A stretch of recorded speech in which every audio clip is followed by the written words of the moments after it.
My name is Claire Monroe. I turned 34 this year.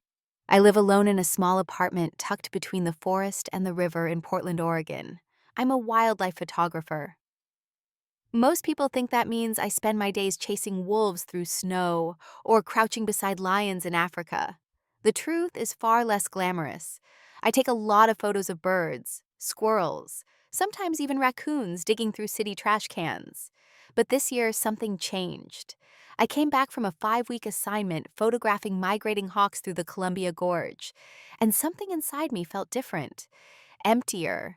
Every year I told myself I didn't need to celebrate my birthday. Too busy. No time. My family probably forgot again, but it didn't matter. But this year, I couldn't lie to myself. I wanted to be remembered. So I decided to host a birthday party for myself.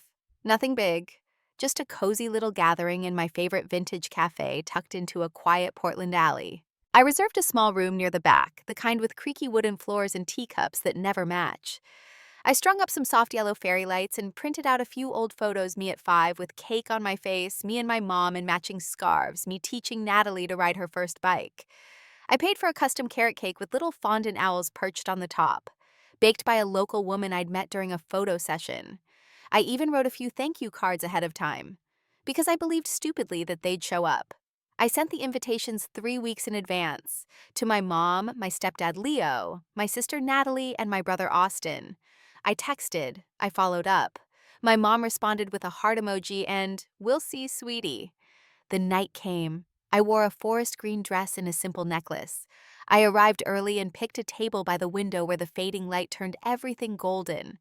The waitress brought out the cake and placed it gently on the center table. I arranged the photos and laid out the thank you cards. 7 o'clock came. No one. I sipped on an herbal tea.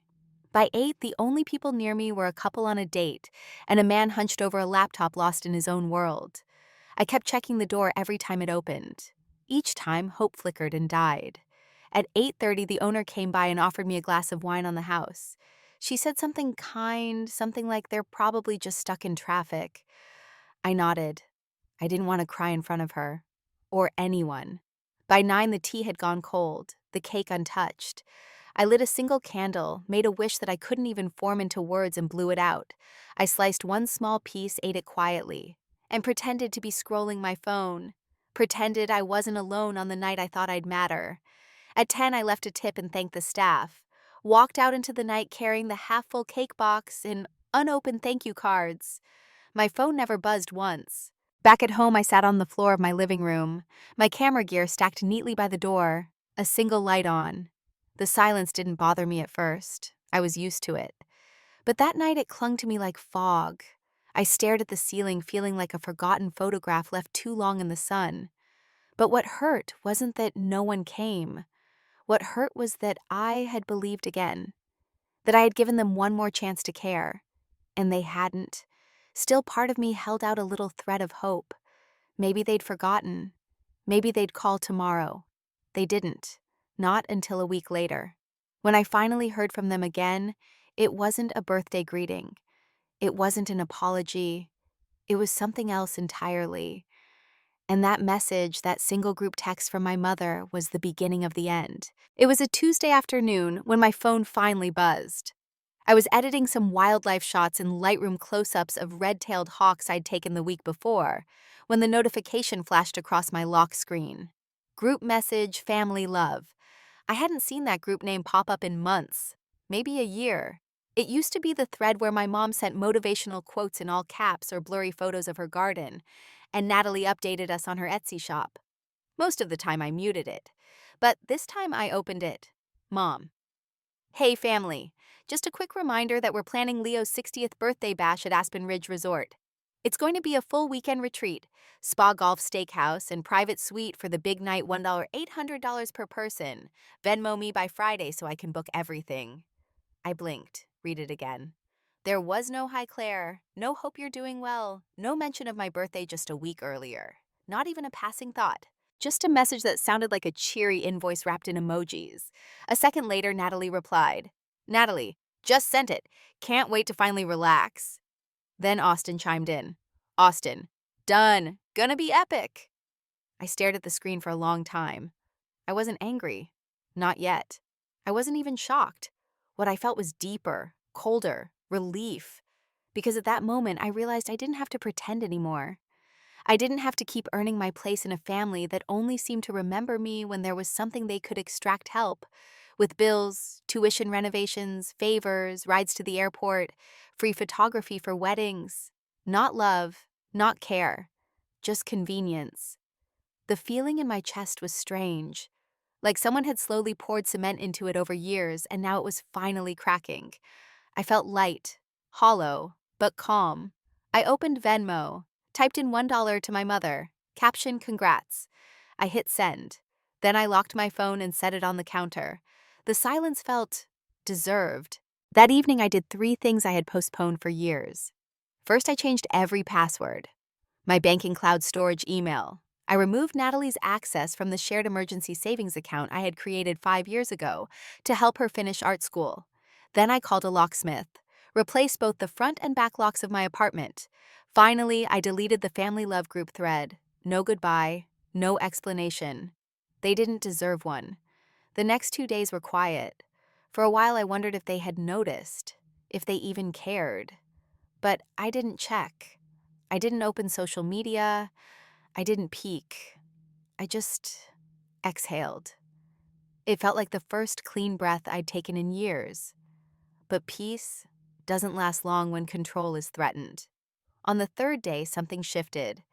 I was at a neighborhood cafe editing a set of hummingbird photos when I got a strange banking alert. Unrecognized login attempt on joint account ending in 29XX. My chest tightened instantly. I hadn't used that account in months, but I knew exactly who had. Natalie. It had been the account I helped her set up when she was 19, when she dropped out of college for the second time and needed help making car payments. I had deposited money into it regularly for 3 years. Then again last year when she claimed she needed a fresh start to relaunch her online store. I opened the banking app. There it was, an attempted funds transfer from that account to an unknown debit card. The card was linked to an address I didn't recognize. I froze it, moved every remaining dollar into my personal checking account. I called the bank, filed a fraud alert. Then I sat in my car for a long time, engine off, phone in my lap. The idea that my own sister, someone I had literally fed, sheltered, paid for, would try to slip into my accounts after I refused to fund her weekend getaway. It wasn't surprising. It was just the final nail. That night my phone started buzzing. Unknown numbers. One after another. I didn't answer. Then came the texts. Am unknown. What the hell is wrong with you? Unknown. Why are you acting crazy? Answer me. Then came the one from my mom, this time from her personal number. Mom, Claire, answer me now. Why would you block us? Change the locks. Steal from the account we all use. Steal. That word steal made something inside me snap. I hadn't taken anything that wasn't mine. I had protected what was mine. But of course they didn't see it that way. To them I was just an open wallet with a camera. I was useful, as long as I didn't speak up. I turned off my phone. The next day passed without incident. I stayed in, lit a candle, drank peppermint tea, tried to work on a new print series I had planned. And for the first time in a long time, I didn't feel obligated to explain myself. But they weren't done. They never were. That Friday evening around 8 p.m., I was watching a documentary when the doorbell rang. It wasn't a soft knock. It was loud, sharp, insistent. I looked at the security cam feed. 2 uniformed police officers, one older, tall, and serious, the other younger, holding a notepad. I opened the door slightly, still locked, and spoke through the crack. Can I help you? The taller officer adjusted his belt. Are you Claire Monroe? Yes. We received a report that you may be missing. Your family expressed concern that you've become unresponsive, possibly unstable, and at risk of harming yourself. I blinked. My mouth went dry. Missing, unstable. They had actually reported me to the police. I stepped outside, hands, steady voice even. I'm fine. I'm not missing. I've been working from home all week, editing photos, taking walks. No mental health crisis, no drugs, no danger to myself or others. The younger officer looked doubtful. Do you have anyone who can verify your status? I opened my phone, pulled up a Zoom call from earlier that day with a magazine editor in Seattle, showed them my calendar, my active project boards, even a time-stamped receipt from a coffee run that morning. The older officer finally nodded. Understood. We won't intervene in private family matters, but if you feel harassed or unsafe, you might want to consider a restraining order. I said nothing, just nodded. They left. I stood in the hallway staring at the closed door for a long time after. It wasn't just about the money anymore, or the missed birthday, or the guilt. It was about control, about rewriting the story before I could speak it. They wanted to frame me as unstable because they had lost access to me, to my labor, to my wallet. And that night, something inside me shifted for good.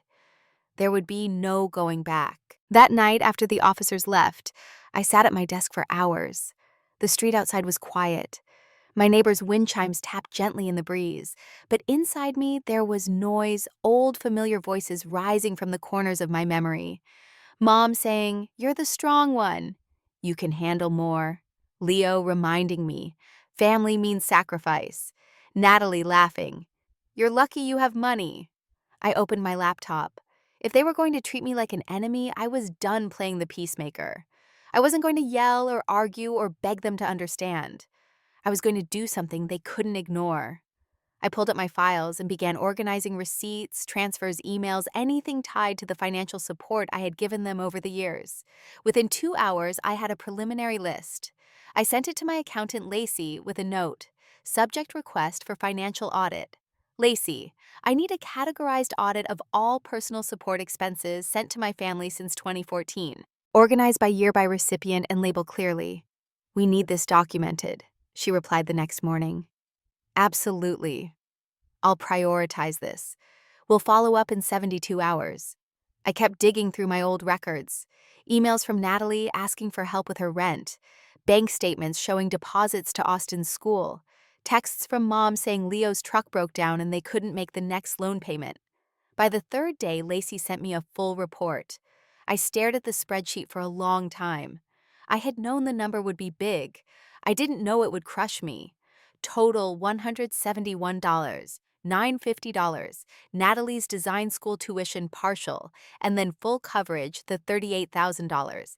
Down payment on Leo's truck, $21,000, Austin's university support food books, laptop, $29, $600 emergency dental and health bills for Mom, $39,500. Payments to cover credit card debt during 2019, $11,300 miscellaneous transfers over 8 years, $32,550. I had paid for their lives while they treated mine like an afterthought. No more. I forwarded the report to my lawyer, Mara Tinsley, who had helped me when I bought my first property. Subject: action required. Co-owned property, Mara. I want to initiate legal withdrawal from the co-owned house in Forest Glade. If they cannot buy out my share, proceed with forced sale. She called me within the hour. You're certain, she asked. Yes. And I want a letter drafted with the attached audit. I'm formally requesting repayment starting with liquidation of shared assets. Understood, she said. We'll proceed today. By noon, Mara had emailed my mother and Leo with a formal notice.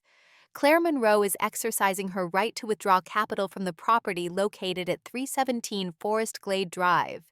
If the remaining co-owners cannot purchase her share within 14 business days, legal proceedings to initiate a forced sale will begin. Attached was the spreadsheet.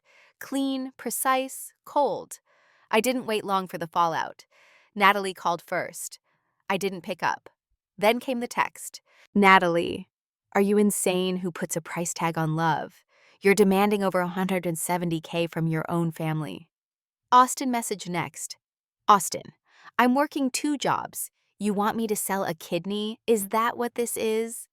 Then Leo, you're tearing this family apart. Your mother hasn't eaten in 2 days. The same narrative recycled again. Guilt, manipulation, accusation. I didn't respond. That night, I packed up all the framed family photos I had kept in a drawer and put them into a storage box. I didn't burn them, I didn't shred them. I just didn't want them in my space anymore. The next day, Mara sent me an update. They've agreed to list the house, she said, but be prepared they'll likely try to delay your share of the proceeds. Let them try, I said. Within days, the listing went up. A 2-bedroom home on a quiet cul-de-sac. I had contributed over half of the down payment. I remembered every paint stroke I added to those walls. Every weekend, I spent landscaping their yard trying to make it feel like home. They were selling it below market rate to pay off debts. Meanwhile, Leo put his truck up for sale. Natalie listed her expensive camera set. My mother posted handmade jewelry on Facebook Marketplace with captions like downsizing with love, as if this were some mutual decision. I kept quiet. I didn't gloat. I didn't post. But Mara didn't sit still. When the house offer came and cash buyer quick close, I received a partial transfer, $12,000. Then silence. No follow-up, no timeline, no next payment. Mara sent a formal letter. If payment is not completed by Friday, we will proceed with legal action to seize equivalent personal assets. Friday morning, $7,800 arrived. Total received $19,800. Not a cent more. Not a word from them. I stared at the banking app. 10 years of giving, condensed into 2 gray boxes on a screen. Just digits. I felt nothing. No triumph, no sadness, just space. A few days later, I stopped by a park to clear my head. It was misty and quiet. I watched a woman teach her child to ride a bike, and I thought about how many times I'd carried everyone else, how rarely anyone had ever looked back to see if I was okay. When I got home, there was a knock on my door. Not loud, not police. I checked the security feed. Leo. Alone. He wore an old jacket. His hair looked thinner. His eyes searched the camera. I almost didn't open the door, but something in me needed to finish this, not with more silence, but with closure. I cracked the door and stepped outside. We stood a few feet apart. He nodded once. I didn't come to ask for anything, he said quietly. I just wanted to say I'm sorry. I didn't respond. I know we used you, he continued, and I told myself it was okay because we're family. That's what family does, right? Supports each other. He looked down at his feet. But we weren't supporting you. We were draining you. And when you stopped giving, we turned on you. He paused, looked up again. I was raised to believe men should provide, and I wasn't able to. So I hid behind you. I used your generosity like a crutch. Still, I said nothing. Anyway, he shrugged. I know it's too late, but I wanted you to hear me say it. You didn't abandon us. We abandoned you. I took a breath. You didn't just take money, I said. You took trust. He nodded slowly. I know. We stood there in silence, just long enough for the winter air to wrap around us. Then he turned to leave. Take care, Claire, he said. I watched him walk away. I didn't invite him in. I didn't forgive him. But something loosened in my chest. Not because he apologized, but because I realized I didn't need anything from him anymore. No recognition, no closure, no validation. I had already given myself that. That night, I took down the last photo of my childhood bedroom from my wall. Not because I was angry, but because it didn't belong here anymore. That version of me was gone, and the silence left in her place finally felt like mine. After Leo left my doorstep, I didn't cry. I didn't scream or shake or collapse onto the floor like I used to imagine I might if everything ever came crashing down. Instead, I made tea, sat on the couch, watched the steam swirl upward and disappear. I had always imagined freedom would feel like fireworks or some great sweeping relief. But this was something else. Quiet, still, like a lake that had finally stopped rippling. For the next week, I heard nothing from anyone. The group thread stayed silent, no missed calls, no unknown numbers. I filled the time slowly. I sorted my storage closet. I repotted my plants. I started building a portfolio for a wildlife exhibit I had put off for years. On Friday, I got a message from Mara. The property transfer has officially closed, she wrote. You're no longer listed on any shared mortgage or deed. She added, I hope you're sleeping better. I replied simply, I am. That weekend, I received the final payment from the house sale. The balance $250 showed up with no message, no subject line, just an anonymous deposit from private transfer. The total was now just shy of $22,000. It wasn't the full amount, but it was enough. I forwarded the receipts to my accountant and closed the folder labeled Family Finances for Good. I didn't send a thank you. 2 days later, my neighbor knocked, said she had found an envelope in her mailbox addressed to me by mistake. It was from Natalie. Inside was a handwritten note 3 pages long. The ink was smeared like she'd been crying as she wrote, but it wasn't an apology. It was a plea. She said Mom was now living in a borrowed RV parked in a friend's backyard, that Leo's truck had sold but he was sleeping in it while looking for work, that Austin had moved in with his girlfriend and was barely hanging on. "You got what you wanted," she wrote. "We lost everything. I hope you're proud." I folded the letter neatly, placed it in a box along with a dozen other old cards and messages I hadn't had the heart to throw away. Not because I intended to revisit them, but because some things don't need to be destroyed, just removed from your life's main shelf. Later that week, I passed by a small gallery downtown. The owner had an open call sign in the window. They were accepting wildlife portfolios for a winter showcase. I walked in. 2 weeks later, I was accepted. I started printing and framing my work.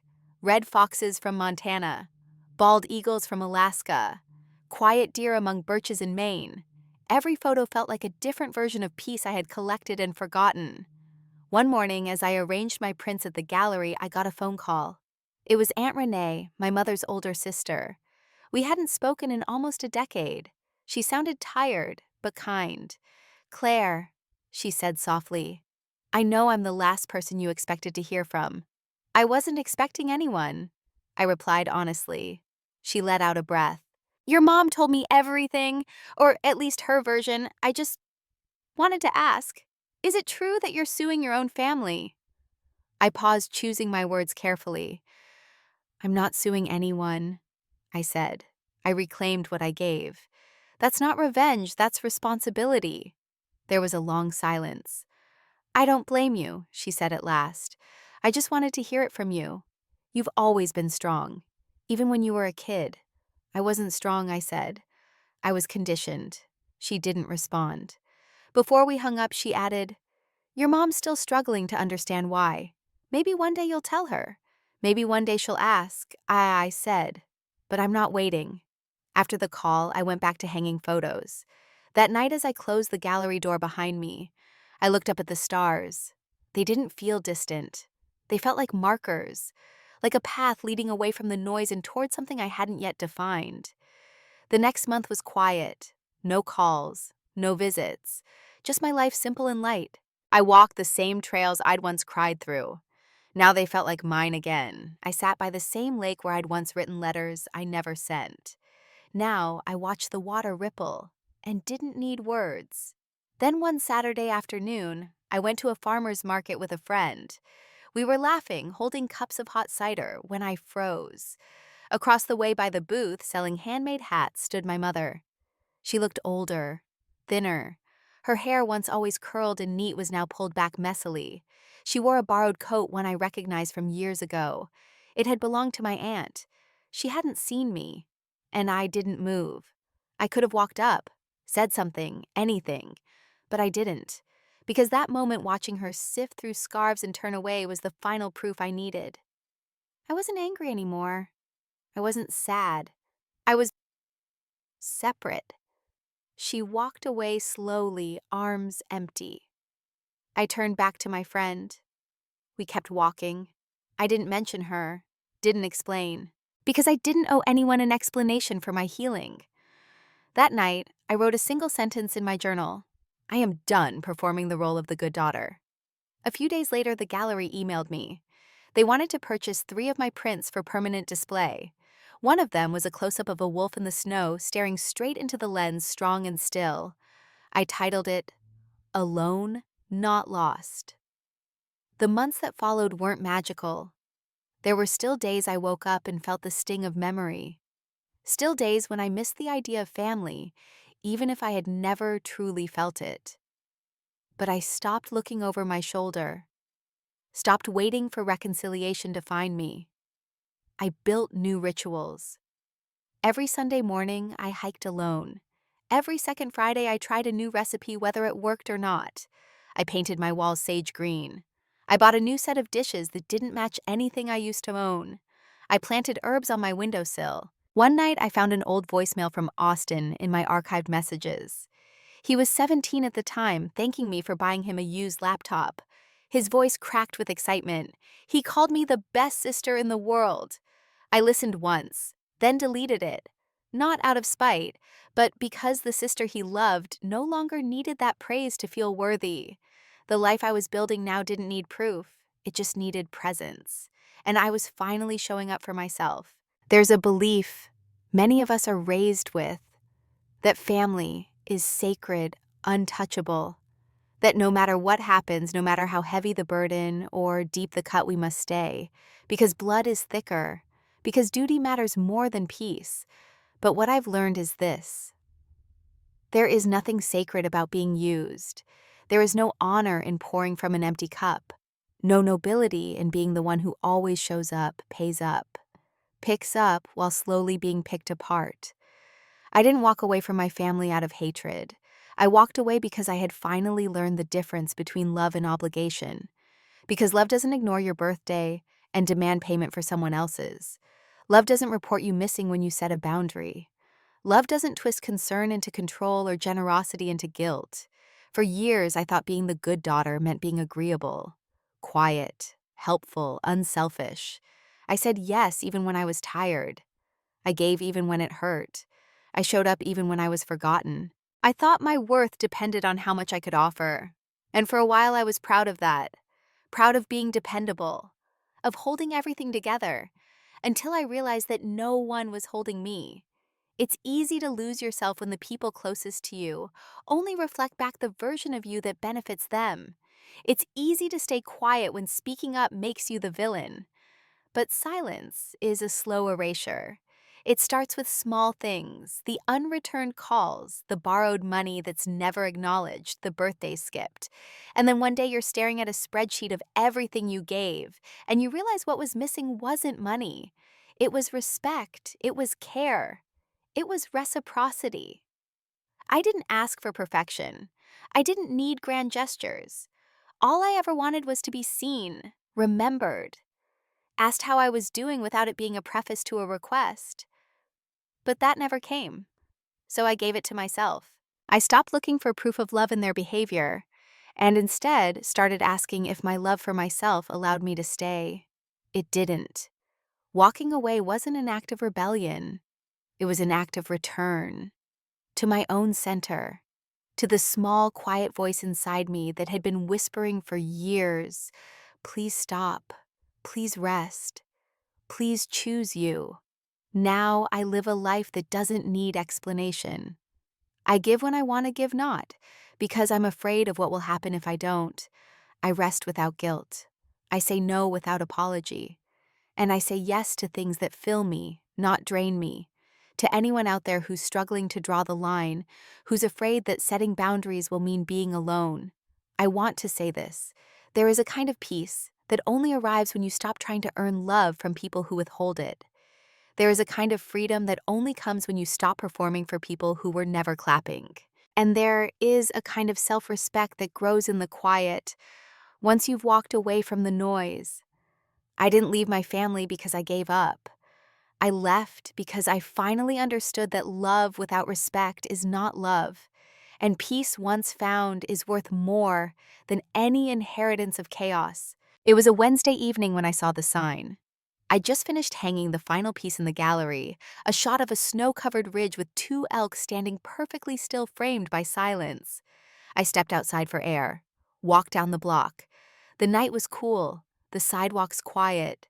In the window of a tiny secondhand shop among stacks of old books and a rusted bicycle frame was a wooden plaque hanging by a cord.